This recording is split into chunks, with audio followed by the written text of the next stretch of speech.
आप लोग सोच रहे होंगे कि मैं क्या कर रही हूँ, कौन सी टेंशन में बैठी हूँ। पर बहुत टेंशन है भाई, बहुत टेंशन है।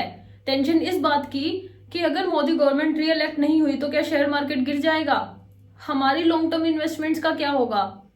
क्या ये क्वेश्चन आपके माइंड में भी है कि स्टॉक मार्केट गिर जाएगा, हमारी इन्वेस्टमेंट्स का क्या होगा।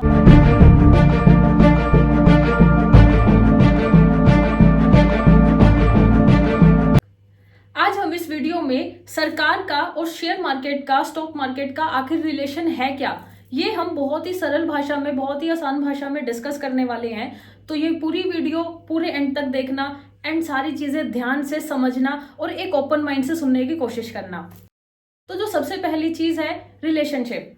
अब गवर्नमेंट का और स्टॉक मार्केट का कोई डायरेक्ट रिलेशनशिप नहीं है, कोई डायरेक्ट रिलेशन नहीं है, राइट, बट एक काफी ही इनडायरेक्ट रिलेशन है। अब देखो, शेयर मार्केट में जो शेयर्स हैं उनका प्राइस कब बढ़ता है, जब उसमें बायर्स ज्यादा हो और सेलर्स कम हो। बायर ज्यादा है इसका मतलब डिमांड ज्यादा है मार्केट में, और अभी ये डिमांड लाता कौन है, शेयर मार्केट में डिमांड कौन लेकर आ रहा है, एफआईआईज एंड रिटेल इन्वेस्टर्स। अभी एफआईआई कौन है, एफआईआई मतलब कि फॉरेन इंस्टीट्यूशनल इन्वेस्टर्स। ये वो लोग हैं जो बाहर से शेयर मार्केट में पैसा इन्वेस्ट करते हैं। एंड उसके बाद आते हैं रिटेल इन्वेस्टर्स, जो आप सब लोग हैं, हम सब लोग हैं, जो हम कॉमन पर्सन है, जो शेयर मार्केट में हम अपना पैसा इन्वेस्ट करते हैं, that they are retail investors. अब एक इन्वेस्टर को सरकार से क्या उम्मीद होती है, चाहे वो रिटेल इन्वेस्टर हो या एफआईआईज हो, उनको क्या चाहिए सरकार से कि एक सरकार स्टेबल गवर्नमेंट हो। क्योंकि देखो, ऐसा नहीं होना चाहिए कि सरकार आज बन रही है फिर 1 साल के बाद 2 साल के बाद टूट रही है। Government should be stable.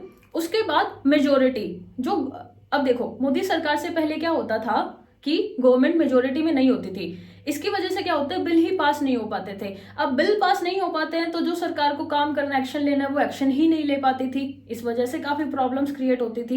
And उसके बाद जो सबसे इंपॉर्टेंट चीज है कि गवर्नमेंट का जो फोकस है वो इकोनॉमी ओरिएंटेड होना चाहिए, कि इकोनॉमी की ग्रोथ के लिए वो पॉलिसीज लेकर आए, इकोनॉमी की ग्रोथ के लिए उनके काम हो। अगर ये तीनों क्राइटेरिया पूरे हो रहे हैं तो चाहे वो रिटेल इन्वेस्टर है या एफआईआईज हैं, वो पैसा स्टॉक मार्केट में इन्वेस्ट करेंगे। इंटरेस्टिंग फैक्ट ये है कि जो जवाहरलाल नेहरू हैं, आज तक वो लॉन्गेस्ट सर्विंग पीएम रहे हैं इंडिया के।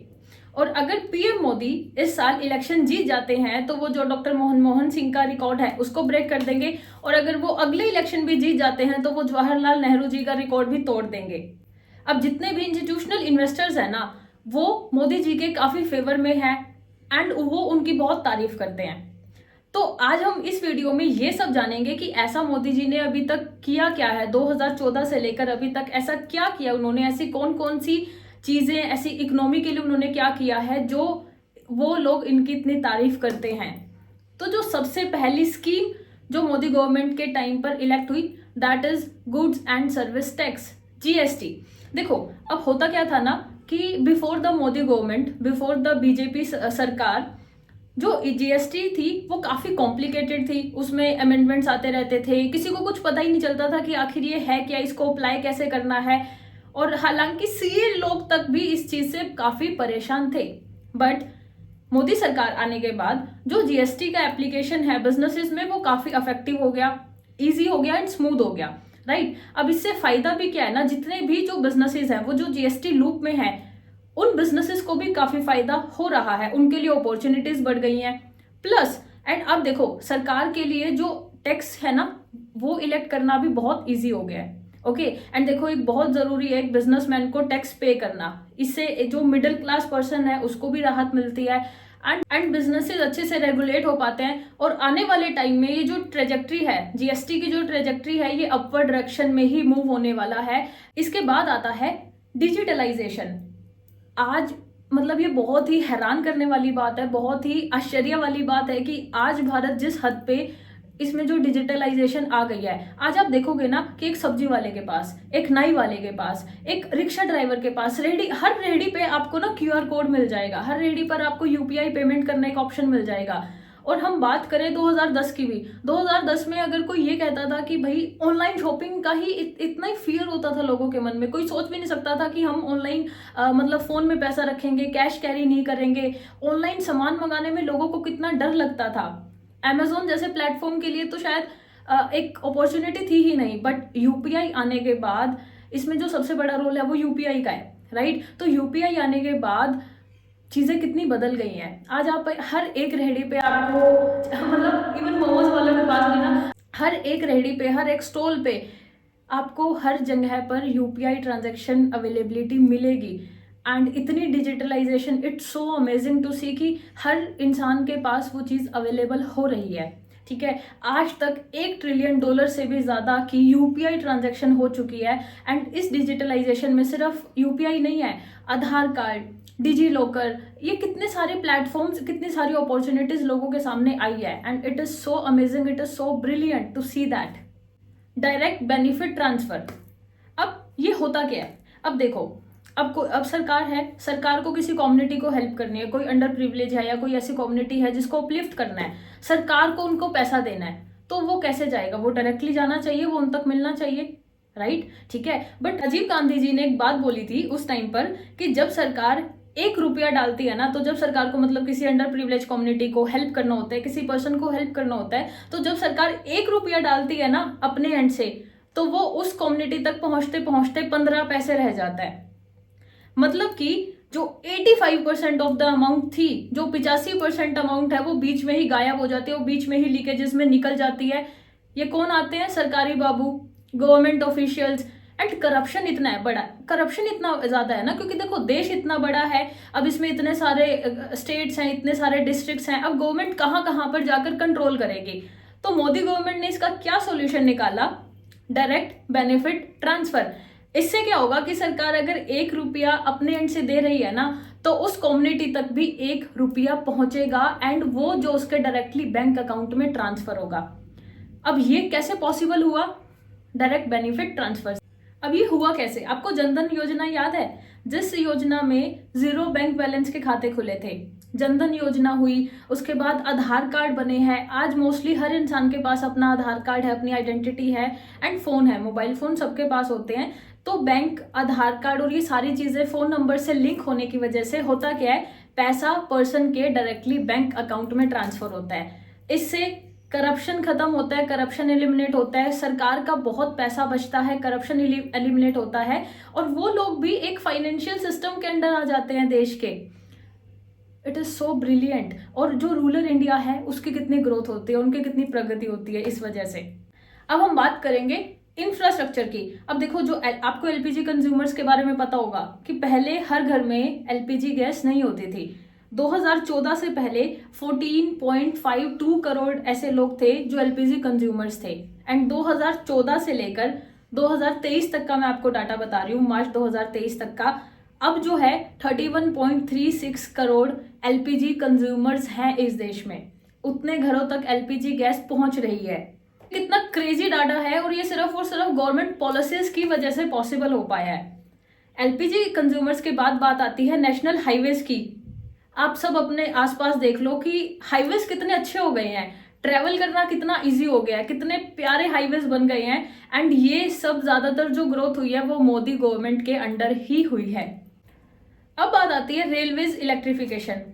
रेलवेज भारत का ना सबसे ज्यादा यूज करने वाला ट्रांसपोर्ट मीडियम है, कॉस्ट इफेक्टिव है, और अगर रेलवेज की एफिशिएंसी इंक्रीज होती है, रेलवेज की एफिशिएंसी बढ़ती है, तो इसका डायरेक्ट एक पॉजिटिव इम्पैक्ट दिखता है अपनी इंडियन इकोनॉमी पे। आपको पता है 63% से ज्यादा रेलवेज की जो इलेक्ट्रिफिकेशन है ना, वो मोदी गवर्नमेंट के अंडर हुई है, मतलब मोदी सरकार आने के बाद हुई है। और आज के टाइम पर 90% रेलवेज इलेक्ट्रीफाइड हो चुकी हैं। आती है मेट्रोज की। अब आपको पता है कि मेट्रोज भी कितना क्रूशियल रोल प्ले करती हैं, राइट। तो मोदी सरकार के आने से पहले सिर्फ 5 शहरों के अंदर मेट्रोज थी, और आज 2014 के बाद जो मेट्रोज हैं वो 20 सिटीज में मेट्रोज चल रही हैं। अब अफोर्डेबल हाउसिंग की भी बात कर लेते हैं। मोदी सरकार आने के बाद, मतलब 2014 के बाद 74 लाख से भी ज्यादा अफोर्डेबल जो हाउसेज हैं उनकी कंस्ट्रक्शन हो चुकी है। अभी तक ना जो मोदी सरकार ने भारत की इकोनॉमी की ग्रोथ के लिए किया है वो स्कीम्स अभी पूरी नहीं हुई है, बट अभी तक मुझे पूरा यकीन है कि इस वीडियो में शायद जैसे कमेंट आ गए होंगे या डिसलाइक करके लोग चले गए होंगे जब उन्हें पता चला होगा कि भाई मोदी जी की बात हो रही है। तो क्योंकि आजकल ना बहुत एंटी मोदी और प्रो मोदी वाला माहौल बन गया है।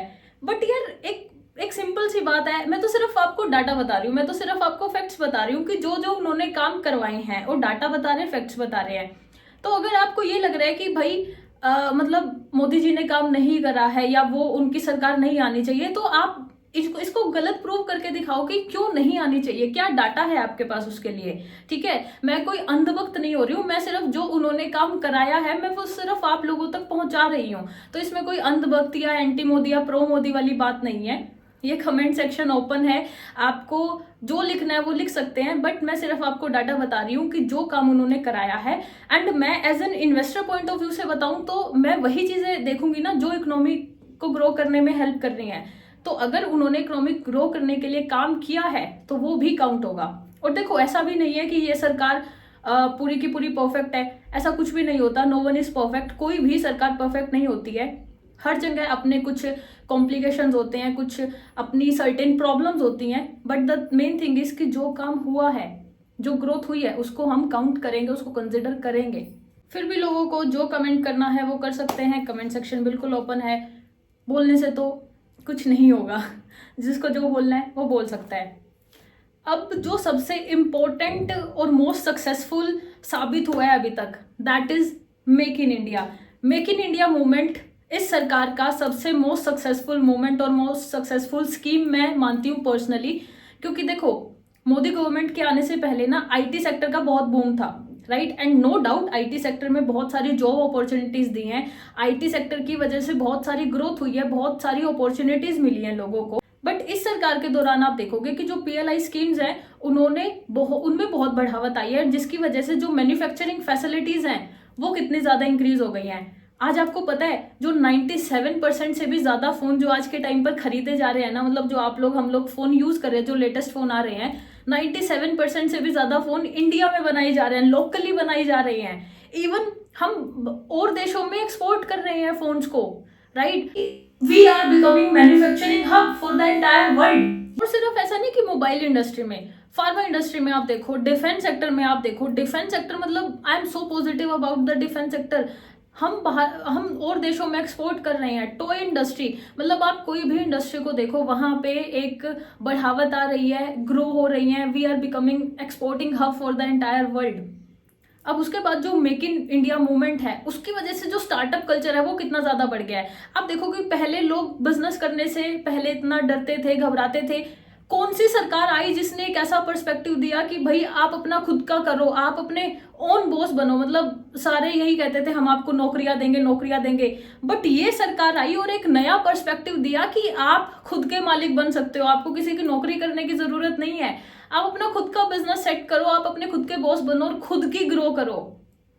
ये बहुत ही अमेजिंग एक नया पर्सपेक्टिव मिला लोगों को, जिसकी वजह से बहुत बिजनेसेस में ग्रोथ हुई है, स्टार्टअप बहुत आ गए हैं। एंड उसमें से 100 से ज्यादा तो स्टार्टअप हमारे जो देश में रजिस्टर हुए हैं ना, उसमें 100 से ज्यादा तो यूनिकॉर्न स्टार्टअप बन गए हैं। मैं इन्फ्लेशन की भी बात करूं, जब मोदी सरकार इलेक्ट हुई थी 2014 में, तो inflation was it at its peak high. वो 8.33 पर टच करता था इन्फ्लेशन उस टाइम पे। बट 2014 के बाद इन्फ्लेशन कम हुआ, ठीक है। हाँ, एक बार जो यूक्रेन वॉर था उसके टाइम पर बढ़ा था, उसके टाइम पर हाई हुआ था, बट उसके बाद से दैट इज 4.33 इन्फ्लेशन है, वो 4.33 है और एक ब्रैकेट में रहता है, एक रेंज में रहता है। ऐसा नहीं कि कभी बहुत हाई जा रहा है, कभी बहुत नीचे जा रहा है, ब्रैकेट रेंज में है। तो ये सब कुछ क्यों हो पा रहा है? एक स्मूथ वर्किंग ऑपरेशन की वजह से। तो हमने बात करी कि मोदी सरकार ने 2014 से लेकर अभी तक ऐसा क्या किया है जिसकी वजह से इकोनॉमी में ग्रोथ आई है, जिसकी वजह से शेयर मार्केट में ग्रोथ आई है, राइट। तो अब जो फाइनल क्वेश्चन है कि मोदी सरकार के रीइलेक्ट होने से या ना होने से शेयर मार्केट पर क्या इम्पैक्ट पड़ेगा?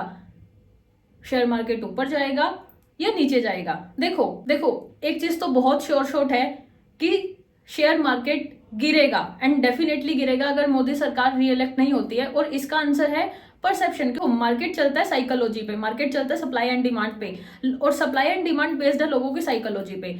तो अगर मोदी जी इलेक्ट नहीं होते हैं तो डेफिनेटली ये बहुत लोगों के जो शॉर्ट टर्म सेंटिमेंट्स हैं उनको तो हार्म करने ही वाला है। लोगों के शॉर्ट टर्म जो सेंटिमेंट्स है वो हार्म होंगे, तो डेफिनेटली मार्केट में जो एक गिरावट है वो देखने को मिल सकती है। बाकी देखो, कई बार क्या होता है, अगर हम इलेक्शंस के इम्पैक्ट देखें तो वो शॉर्ट टर्म होते हैं, 6 महीने, 7 महीने, 8 महीने के लिए। बट अगर गवर्नमेंट अच्छे से काम करती है, स्मूथली वर्किंग ऑपरेट करती है, तो हाँ लोगों को लगता है कि हाँ भाई सब सही चल रहा है, तो फिर से शेयर मार्केट अपने उस दर को पकड़ लेता है। तो आई होप कि आपको इस वीडियो से एक नया परसेप्शन मिला होगा, आपको ये पता चला होगा कि क्या चीज़ हमारे इकोनॉमी के लिए ज़रूरी है। एंड इस वीडियो को एक ओपन माइंड से देखना, मतलब प्रो मोदी एंटी मोदी ना होके एक ओपन माइंड से देखना, क्योंकि हम सिर्फ डाटा और फैक्ट्स पे बात कर रहे हैं एंड बहुत ही अनबायस्ड होकर मैंने चीज़ें बताई हैं। तो आई होप कि आपको इस वीडियो से वैल्यू मिली होगी एंड वेट करते हैं 4 जून का, जब इलेक्शन का रिजल्ट हमारे सामने होगा एंड फिर उसके बाद जो शेयर मार्केट का भी इम्पैक्ट क्या होने वाला है शेयर मार्केट पे, वो सब भी हमारे सामने होगा।